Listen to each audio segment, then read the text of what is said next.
Hello friends, welcome to NEET Edu Junction official YouTube channel. और आज के इस वीडियो में कुछ नए अपडेट्स के साथ हाजिर हुए हैं। और अपडेट है नीट यूजी 2025 काउंसलिंग से रिलेटेड। जी हाँ दोस्तों, आज की इस वीडियो में बेसिकली देखेंगे कि एमसीसी में एंड स्टेट्स में काउंसलिंग की क्या करंट सिचुएशन है, क्या अपडेट्स हुई हैं और होने वाली है। साथ ही साथ एनआरआई कैटेगरी में एमसीसी काउंसलिंग में फर्स्ट राउंड में डीम्ड कॉलेजेस एंड यूनिवर्सिटीज़ में क्या रिज़ल्ट हुई थी। साथ ही साथ थोड़ी बहुत डिस्कशन करेंगे कि जिन स्टूडेंट्स की, जिन नीट यूजी एस्पिरेंट्स की एमबीबीएस कोर्स के लिए cut off sorry all India rank and score जो है वो थोड़ी लोअर एंड पे है, उनके पास क्या ऑप्शन है। 400 बिलो है या 300 मार्क्स बिलो है, रैंक थोड़ी ज़्यादा है, तो उनके लिए क्या ऑप्शन हो सकती है। इन सारी चीज़ों से रिलेटेड हमारा आज का ये वीडियो रहेगा और हम इस इन पे बात करेंगे। तो जो चैनल पे न्यू है, जो वीडियो पहली बार देख रहे हैं, उन चैनल को सब्सक्राइब कर ले और बेल आइकन, बेल नोटिफिकेशन पे क्लिक कर दे। तो चलिए आज का ये वीडियो स्टार्ट करते हैं। तो ये basically first round of MCC counselling में एनआरआई कैटेगरी में डीम्ड यूनिवर्सिटीज़ एंड कॉलेजेस की रिज़ल्ट है, कट ऑफ है, क्लोजिंग रैंक है नीट यूजी 2025 काउंसलिंग की एमबीबीएस कोर्स के लिए। तो जैसा कि आप देख रहे हैं स्क्रीन पे, मैक्सिमम कॉलेजेस की जो रैंक है वो 10 लाख, 11 लाख, 12 लाख तक जा रही है। अमृता फरीदाबाद में 8,81,942 कट ऑफ गई है, कम है काफ़ी। डीवाई पाटिल पुणे में 8,75,578 गई है। ग्राफिक एरा जो कि एक नया कॉलेज है देहरादून में और ज़्यादा समय नहीं हुआ ऐसे खुले हुए, फिर भी इनकी कट ऑफ 7,25,378 गई है। इनकी वो डीम्ड पेड सीट्स कोटा में भी कट ऑफ अच्छी खासी हायर एंड पे थी। तो इससे ये चीज़ समझ में आती है कि बेसिकली एक एक तो कॉलेज उत्तराखंड में है, नॉर्दर्न इंडिया में है। तो नॉर्दर्न इंडिया की जो पूरी स्टूडेंट्स की भीड़ है, उन्होंने पूरी इसको प्रेफरेंस दी है और डिमांड इस कॉलेज की बहुत ज़्यादा है। इसलिए इनकी कट ऑफ भी इवन एनआरआई कैटेगरी में भी काफ़ी अच्छी खासी देखने को मिल रही है। Again KS. हेगड़े मैंगलोर काफ़ी फेमस कॉलेज है कर्नाटक में, 7,19,446 के ये इनकी all India rank cut off MBBS course के लिए एनआरआई कैटेगरी में। एंड कस्तूरबा मैंगलोर में 4,15,953, मणिपाल में 5,55,829, माला रेड्डी जो कि ये भी नया कॉलेज है हैदराबाद में, इसमें भी कट ऑफ एनआरआई कैटेगरी में 9,64,234 क्लोजिंग रैंक गई है। तो इसे एक चीज़ तो क्लियर हो गई है कि इवन एनआरआई कैटेगरी में भी स्टूडेंट्स को अगर ऑप्शन देखने को मिल रही है, ऑप्शन मिल रही है, तो और अगर उनकी बजट है तो वो छोड़ नहीं रहे हैं सीट पर अलॉटमेंट होते जा रही है। एमजीएम नवी मुंबई 9,77,586 गई है इनकी राउंड वन की कट ऑफ। अगेन ललितम भी गई 10,81,637, मौलाना 10,75,158, औरंगाबाद 10,95,728,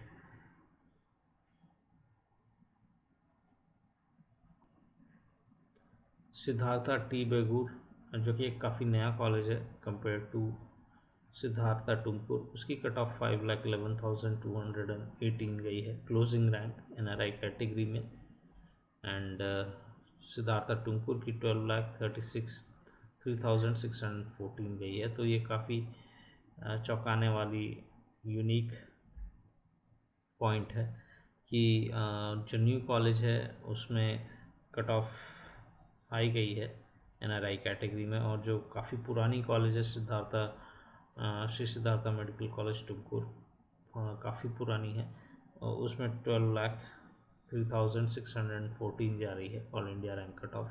SRM चेन्नई में 8,86,880 गई है क्लोजिंग रैंक। सिम्बायसिस में 10,99,519 all India rank cut off गई है। तो ये है बेसिकली डीम्ड कॉलेजेस की NRI कैटेगरी की रिजल्ट राउंड 1 में MCC नीट UG 2025 काउंसलिंग के लिए डीम्ड कॉलेजेस एंड यूनिवर्सिटीज़ में MBBS कोर्स के लिए। अब इसके बाद देखते हैं कि वेस्ट बंगाल स्टेट की सेकेंड राउंड की काउंसलिंग की क्या शेड्यूल है। सेकेंड राउंड की रजिस्ट्रेशन इन लोग की स्टार्ट हो गई है। तो जो स्क्रीन पर देख रहे हैं आप वो सेकेंड राउंड की काउंसलिंग शेड्यूल है और ये वही शेड्यूल है जो 6 अगस्त को पब्लिश हुई थी। इसमें सारी राउंड्स की डिटेल्स दी हुई है, थर्ड राउंड की भी दी हुई है as well as stray vacancy round की भी दी हुई है। पिछले वीडियो में भी हमने बताया था, एक वीडियो हमने अपने चैनल पे पब्लिश की थी जिसमें काउंसलिंग वेस्ट बंगाल की काउंसलिंग शेड्यूल की डिटेल्स हमने बताई थी, उसमें भी सारे राउंड्स की डिटेल्स दी हुई थी। तो इनकी रजिस्ट्रेशन 29 अगस्त 2025 को 4 PM in the evening close हो रही है। फ़ी पेमेंट भी इनकी रात में 12 o'clock इन द मिडनाइट 29 अगस्त को क्लोज़ हो जाएगी। रजिस्ट्रेशन एंड फीस पेमेंट के बाद जो कैंडिडेट्स की वेरिफिकेशन है वो 28, 29 एंड 30 अगस्त को होगी 11 AM से 4 PM के बीच में। सीट सरेंडर की फैसिलिटी भी 30 अगस्त को 2 PM in the afternoon close हो जाएगी। एंड फिर वेरीफाइड स्टूडेंट्स की लिस्ट पब्लिश होगी 1 सितंबर को। चॉइस फिलिंग 1 सितंबर से लेकर 3 सितंबर तक रहेगी। 4 PM इन द इवनिंग को स्टार्ट होगी एंड मिडनाइट यानी 12 PM इन द मिडनाइट तक रहेगी। रिज़ल्ट जो है इनकी 8 अगस्त को आएगी। Reporting 9th, 10th and 11th अगस्त को होगी। और वेस्ट बंगाल की एक ओपन स्टेट है, काफ़ी इम्पॉर्टेंट रोल प्ले करता है नीट UG काउंसलिंग में। एंड इनकी जो मैनेजमेंट कोटा की फ़ीस है वो कंपेयर टू अदर स्टेट्स थोड़ी लो है। अदर स्टेट्स में मैनेजमेंट कोटा की या अदर्स कोटा की फ़ीस थोड़ी सी हाई है। फर्स्ट राउंड में इनकी जो रिज़ल्ट हुई और उसके बाद जो रिपोर्टिंग हुई उसमें स्टूडेंट्स को अलग अलग डिफरेंट टाइप के चैलेंजेस एंड प्रॉब्लम्स फेस करने पड़ी। स्पेशली जो मैनेजमेंट कोटा में जिन स्टूडेंट्स ने अप्लाई किया था और जिन्होंने रिपोर्टिंग में गए, तो क्या क्या चैलेंजेस फेस करनी पड़ी। पहली चैलेंज इनकी थी बैंक गारंटी। बहुत सारे स्टूडेंट्स को तो ये पता ही नहीं था कि बैंक गारंटी भी है और जब रिपोर्टिंग के लिए गए तो उन्हें बैंक गारंटी बताई गई डिफरेंट कॉलेजेस की। बहुत सारे कॉलेजेस में बैंक गारंटी है, किसी में 60 लाख, किसी में 80 लाख। तो ये एक प्रॉब्लम फेस करनी पड़ी। दूसरी प्रॉब्लम ये थी कि काफ़ी स्टूडेंट्स के दिमाग में ये पॉइंट चल रही थी कि नेगोशिएशन होगी मैनेजमेंट कोटा में, जो कि हुई नहीं। जो कि डिफरेंट बहुत सारे कॉलेजेस ने मैनेजमेंट कोटा की जो फ़ीस है उसके लिए नेगोशिएशन के लिए सीधे मना कर दिया और उनका ये कहना था कि जो फ़ीस है वो पे कीजिए और आइए। तो कॉलेज अथॉरिटीज़ से बहुत सारे स्टूडेंट्स ने बात नहीं की और डायरेक्टली चॉइस फिलिंग करके अलॉटमेंट लेके वो चले गए। तो ये एक कन्फ्यूजन का स्टेट बना हुआ था। तो काफ़ी स्टूडेंट्स को ये भी एक प्रॉब्लम फेस करनी पड़ी कि जो मैनेजमेंट कोटा की फ़ीस है बहुत सारे कॉलेजेस की, प्राइवेट कॉलेजेस की, वो फिर लोअर एंड पे है लेकिन फिर भी काफ़ी है। 99 लाख 98 लाख फ़ीस है। तो ये भी एक प्रॉब्लम स्टूडेंट्स को फेस करनी पड़ी। तो ये कुछ नई चीज़ें हुई, अपडेट्स हुई काउंसलिंग के समय। फर्स्ट राउंड ऑफ काउंसलिंग में रिपोर्टिंग के टाइम में वेस्ट बंगाल ऐसा स्टेट है जिसमें मैनेजमेंट कोटा भी है as well as NRI quota भी है, साथ ही साथ स्टेट कोटा भी है। तो लो फीस कोटा भी है प्राइवेट कॉलेजेस में एंड हाई फीस कोटा भी है। तो स्टूडेंट्स की जो बजट है, रैंक है, उसके अकॉर्डिंगली स्टूडेंट्स अप्लाई कर सकते हैं। वेस्ट बंगाल के अलावा और भी बहुत सारे ओपन स्टेट हैं, जैसे राजस्थान है, कर्नाटक है, बिहार है। कर्नाटक बहुत इंपॉर्टेंट स्टेट है नीट यूजी 2025 काउंसलिंग से के तौर पे अगर देखा जाए। स्पेशली जो students private colleges and deemed universities target करते हैं उनके लिए कर्नाटक बहुत ही इंपॉर्टेंट स्टेट रहता है, क्योंकि बहुत काफ़ी नंबर ऑफ कॉलेजेस हैं, प्राइवेट कॉलेजेस है कर्नाटका में। और कर्नाटका ओपन स्टेट है, यानी कि दूसरे स्टेट के स्टूडेंट्स भी अप्लाई कर सकते हैं। तो इसमें भी कट ऑफ कर्नाटका में फर्स्ट राउंड में ओपन कोटा में हाई गई। इवन इनकी जो अदर्स कोटा है वो भी, उसमें भी कट ऑफ हाई गई।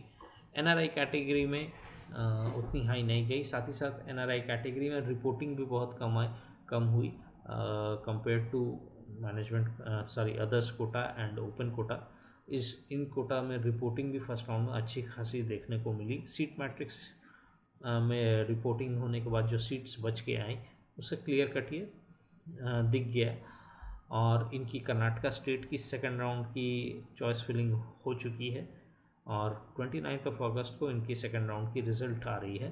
कर्नाटका स्टेट ने इस बार फर्स्ट टाइम एमसीसी काउंसलिंग से पहले अपनी काउंसलिंग क्लोज कर रहे हैं। फर्स्ट राउंड में भी इन्होंने एमसीसी काउंसलिंग से पहले अपनी रिज़ल्ट पब्लिश की और सेकंड राउंड की भी इनकी काउंसलिंग की रिज़ल्ट 29 अगस्त को पब्लिश हो रही है, जबकि एमसीसी काउंसलिंग अभी तक स्टार्ट हुई भी नहीं है। उनकी रजिस्ट्रेशन अभी भी स्टार्ट होनी बाकी है। उत्तर प्रदेश एक और ओपन स्टेट जिसमें काफ़ी नंबर ऑफ प्राइवेट कॉलेजेस हैं, लेकिन ना तो यहाँ कोई हाई फीस कोटा है और ना ही कोई एनआरआई कैटेगरी है। और इनकी कट ऑफ फर्स्ट राउंड में अच्छी खासी हाई देखने को मिली है।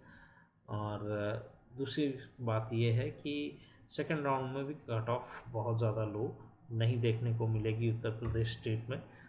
थोड़ी बहुत लो जाएगी, लेकिन बहुत ज़्यादा नहीं जाएगी। और सबसे बड़ी बात यह है कि अभी तक जो भी ट्रेंड रही है वो ट्रेंड यही है कि फर्स्ट राउंड ऑफ काउंसलिंग में मैक्सिमम नंबर ऑफ सीट्स पे उत्तर प्रदेश स्टेट में government as well as private colleges में रिपोर्टिंग हो जाती है। सेकंड राउंड में बहुत कम नंबर ऑफ सीट्स आती हैं और बहुत सारे ऐसे स्टूडेंट्स हैं जिन्हें ये चीज़ नहीं पता होगी, या जो फर्स्ट टाइम जो काउंसलिंग में पार्टिसिपेट कर रहे हों तो उन्हें ये चीज़ नहीं पता होती है कि उत्तर प्रदेश स्टेट में, हालांकि ओपन स्टेट है, लेकिन उस स्टेट में सेकंड राउंड ऑफ काउंसलिंग में बहुत कम सीट्स आती हैं और बहुत कम चांसेस रहती है अलॉटमेंट के लिए। अगर आपकी जो स्कोर है वो और रैंक है वो लोअर एंड के तरफ है तो बहुत ज़्यादा ऑप्शंस आपको नहीं मिलेंगे। और ज़रूरी नहीं है कि अच्छे कॉलेजेस ही अलॉट हो, बहुत अच्छे कॉलेजेस ही अलॉट हो, इसमें कोई ज़रूरी नहीं है, ज़रूरी वाली बात नहीं है। तो यूपी भी एक बहुत इम्पोर्टेंट रोल प्ले करता है नीट यूजी काउंसलिंग में, लेकिन फर्स्ट राउंड तक ही। सेकंड राउंड में सीट्स ही नहीं बचती हैं, बहुत कम सीट्स आती हैं। उसके बाद आती है बिहार। बिहार भी एक ओपन स्टेट है और अदर स्टेट के स्टूडेंट्स इसमें अप्लाई कर सकते हैं, लेकिन इसमें और कोई कोटा नहीं है, इसमें सिर्फ एनआरआई कोटा है। इनकी जो अनरिजर्व्ड कैटेगरी जो है प्राइवेट कॉलेजेस की, उसमें अच्छी खासी कट ऑफ देखने को मिली है। जितने भी प्राइवेट कॉलेजेस हैं, बहुत ज़्यादा कॉलेजेस नहीं हैं बिहार स्टेट में, लेकिन जितने भी हैं प्राइवेट कॉलेजेस उनमें काफ़ी अच्छी खासी कट ऑफ देखने को मिली है अनरिजर्व्ड कैटेगरी में। और सेकेंड राउंड में भी कट ऑफ बहुत ज़्यादा लोअर एंड के तरफ नहीं देखने को मिलेगा। बिहार में जब एमसीसी में एंड कर्नाटका में एंड उत्तर प्रदेश में जो कि बड़े बड़े स्टेट्स हैं जिनमें अच्छी खासी नंबर ऑफ़ कॉलेजेस हैं, इनमें अगर रिपोर्टिंग फर्स्ट राउंड में अच्छी खासी होती है तो बाकी जितने भी स्टेट्स हैं, चाहे वो बिहार हो, चाहे वो मध्य प्रदेश हो, छत्तीसगढ़ हो, वेस्ट बंगाल हो, तो मैक्सिमम स्टेट्स में बहुत ज़्यादा कट ऑफ लोअर एंड पे नहीं देखने को मिलेगी। उसके बाद है राजस्थान। राजस्थान एक ऐसा स्टेट है जिसमें मैनेजमेंट कोटा भी है और एनआरआई कोटा भी है, लेकिन सेकेंड राउंड में इनकी रजिस्ट्रेशन नहीं ओपन होती है एंड चॉइस फिलिंग इनकी वैसी की वैसी ही रहती है। तो अगर राजस्थान का ऑप्शन मिलेगा भी तो थर्ड राउंड ऑफ काउंसलिंग में मिलेगा। दूसरे स्टेट के स्टूडेंट्स जो हैं वो थर्ड राउंड ऑफ काउंसलिंग में पार्टिसिपेट करेंगे। रजिस्ट्रेशन थर्ड राउंड में इनकी खुलेगी और फर्स्ट राउंड इनकी ऑनलाइन रहती है, बाकी जितनी भी राउंड्स रहेगी वो ऑफलाइन रहेगी। और चॉइस फिलिंग भी जो है वहीं राजस्थान स्टेट जाके ही वहाँ की काउंसलिंग में पार्टिसिपेट करना पड़ता है। Mostly third round of counselling या स्टे वैकेंसी राउंड इनकी ऑफलाइन ही रहती है, ऑनलाइन नहीं रहती है। उसके अलावा जो ओपन स्टेट हैं वो छत्तीसगढ़ है, पंजाब है, हरियाणा है, उत्तराखंड है, आंध्र प्रदेश है, तेलंगाना है। आंध्र प्रदेश में भी कैटेगरी सीट्स रहती हैं। तो ये सारी ओपन स्टेट्स हैं जिनमें बेसिकली अदर स्टेट के स्टूडेंट्स भी अप्लाई कर सकते हैं। तो ये कुछ ऑप्शंस हैं स्टूडेंट्स के पास। साथ ही साथ अब बात करते हैं उन स्टूडेंट्स की जिनको अलॉटमेंट नहीं मिली है या जिनकी स्कोर और रैंक उतनी अच्छी नहीं है, स्कोर बहुत कम है, रैंक बहुत ज़्यादा है। जिन स्टूडेंट्स की स्कोर 300 एंड बिलो है, उन स्टूडेंट्स को कहाँ कहाँ टारगेट करना चाहिए, किन स्टेट्स में करना चाहिए। अगर उनकी बजट है फीस अफोर्ड करने की, मैनेजमेंट कोटा की, तो वेस्ट बंगाल है उसमें आप पार्टिसिपेट कर सकते हैं। कर्नाटका है, कर्नाटका में तो सेकंड राउंड की रिज़ल्ट आ जाएगी, उसके बाद थर्ड राउंड में फिर से रजिस्ट्रेशन ओपन होगा, आप थर्ड राउंड टारगेट कर सकते हैं। एमसीसी की सेकंड राउंड काउंसलिंग बची हुई है। साउथ में मैक्सिमम कॉलेजेस हैं, डीम्ड यूनिवर्सिटीज़ एंड कॉलेजेस हैं। ऐसा नहीं है कि कट ऑफ बहुत हाई ही रहेगी सेकंड राउंड में भी। सेकंड राउंड में थोड़ी बहुत कट ऑफ लोअर एंड पे जाएगी। जो जिन स्टूडेंट्स को अपने स्टेट्स में मिल गई है MBBS की सीट, वो MCC की सेंट्रल काउंसलिंग में सीट्स सरेंडर करेंगे, लीव करेंगे, वेकेट करेंगे, तो वो सारी सीट्स आएंगी। प्लस चांसेस हैं कि दो या तीन कॉलेजेस और MCC काउंसलिंग में आए। तो अगर ऐसा होता है तो सीट्स भी इंक्रीज़ होके आएंगी। तो MCC काउंसलिंग आप टारगेट कर सकते हैं। राजस्थान में आप थर्ड राउंड में अप्लाई कर सकते हैं। बिहार में आप अप्लाई कर सकते हैं, लेकिन अनरिजर्व्ड कैटेगरी में कंपटीशन बहुत हाई रहेगी। छत्तीसगढ़ एक ऐसा स्टेट है जिसमें आप अप्लाई कर सकते हैं। आंध्र प्रदेश में कर सकते हैं, तेलंगाना में कर सकते हैं, लेकिन बहुत सारे स्टूडेंट्स नहीं जाना चाहते हैं क्योंकि नॉर्थ से बहुत कम स्टूडेंट्स रहते हैं वहाँ पे, साउथ से ज़्यादा रहते हैं। तो ये कुछ लोगों की मैंने सुनी है ऐसी प्रॉब्लम्स, तो नहीं जाना चाहते हैं। तो लेकिन ऑप्शन बहुत अच्छा है आंध्र प्रदेश, तेलंगाना का भी। तो ये सारी ऑप्शंस रहती हैं। और काउंसलिंग हमेशा बहुत पेशेंस से उसमें प्रोसीड करना पड़ता है। अगर आप पेशेंटली और अच्छी स्ट्रैटेजी के साथ आगे बढ़ेंगे तो आपको कहीं ना कहीं अलॉटमेंट काउंसलिंग के थ्रू मिल ही जाएगी। And all the very best. इस वीडियो में दोस्तों इतनी ही अपडेट्स, अगले वीडियो में कुछ और न्यू अपडेट्स के साथ हाजिर होंगे।